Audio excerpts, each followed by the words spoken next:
नाम अरुण कुमार उप्रेती है। मैं सिक्किम से हूँ और मेरा कॉन्स्टिट्यूंसी का नाम है आरिथांग कॉन्स्टिट्यूंसी।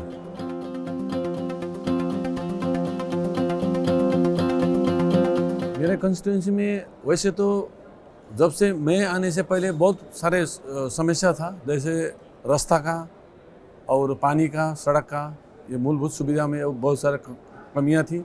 हालांकि जब से मैं आया हूँ तब से मैंने ज़्यादातर समस्या का समाधान कर लिया है, तो और बाकी कुछ काम समाधान होने वाला है।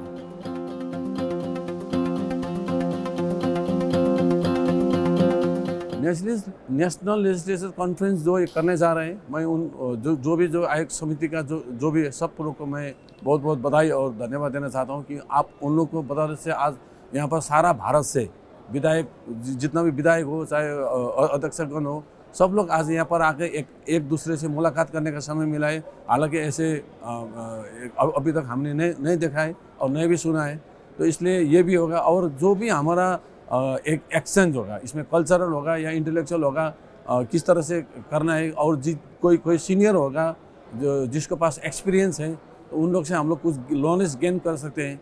तो इस तरह का इंटरेक्शन करने के लिए बहुत बहुत धन्यवाद देना चाहता हूँ। और जिस तरह से वो लोग ने ये प्रोग्राम जो ऑर्गेनाइज़ किया है, वो मेरा सोच से बहुत बाहर है। इसके लिए वो लोग एंटायर टीम को मैं बहुत बहुत बधाई और धन्यवाद देना चाहता हूँ।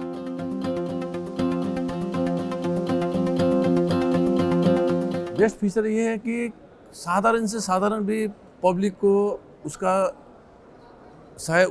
घर में खाने का तकलीफ हो, सुबह क्या खाएगा, शाम क्या खाएगा, उसको अगर ये भी तकलीफ हो, लेकिन जो वोटिंग राइट्स उसका है और जो इंडिया के सबसे धनी व्यक्ति का वोटिंग राइट्स है, वो दोनों का राइट्स बराबर है।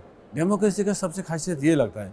और जितना भी पॉलिटिशियन जितना भी पावरफुल हो, लेकिन कंट्रोल पब्लिक के हाथ में रहता है। ये खासियत हमको सबसे अच्छा लगता है।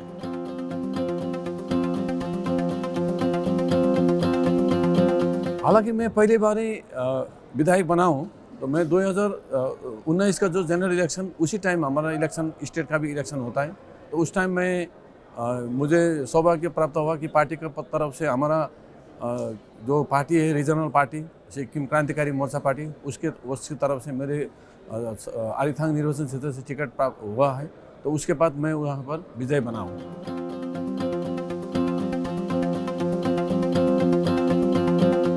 मैं इस ईश्वर से यही प्रार्थना करता हूँ कि मेरे राज्य के या मेरे क्षेत्र के जो गरीब से गरीब व्यक्ति है या जो भी तकलीफ में है, उनका आज कोई न कोई किसी न किसी एक एक्टिव व्यक्ति का मैं कुछ सेवा करूं। तो ये करने से मुझे रात को जब मैं सोने जाता हूं तो मुझे सुकून प्राप्त होता है। ये मेरा सबसे अच्छा लगता है।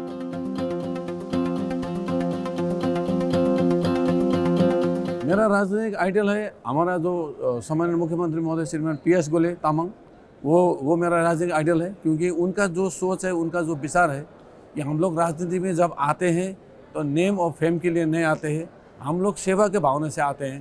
तो हमारा ऊपर सेवा का भावना होना चाहिए, कोई बदला का राजनीतिक नहीं होना चाहिए, फ्रेंडली एटमॉस्फेयर में राजनीति होना चाहिए। यही उनका सोच, उनका विचार था। इसलिए मैं उनका अध्यक्षता में उनका पार्टी फॉलो करके मैं आज यहाँ तक पहुँचा हूँ।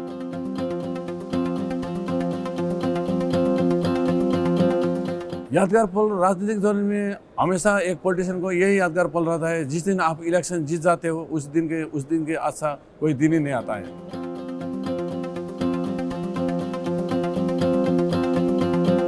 मैं आज की पीढ़ी के लिए यही संदेश देना चाहता हूं, और मैं भी इसी में काम कर रहा हूं, कि पॉलिटिक्स का जो एक परिभाषा है कि politics is a dirty game, इसको सुधारने का ज़रूरत है कि politics is a gentleman game, अथवा एक ये समाज सेवा है बोल के इसको अभी ये डेफिनेशन चेंज करना है। तो मैं यही आने वाला भावी पीढ़ी को यही संदेश देना चाहता हूँ कि जो पॉलिटिक्स को एक जो अभी तक का जो दृष्टिकोण है वो चेंज होना चाहिए, और पॉलिटिक्स एक सबसे प्रायोरिटी जगह होना चाहिए जो आदमी जाना चाहता है और करना चाहता है।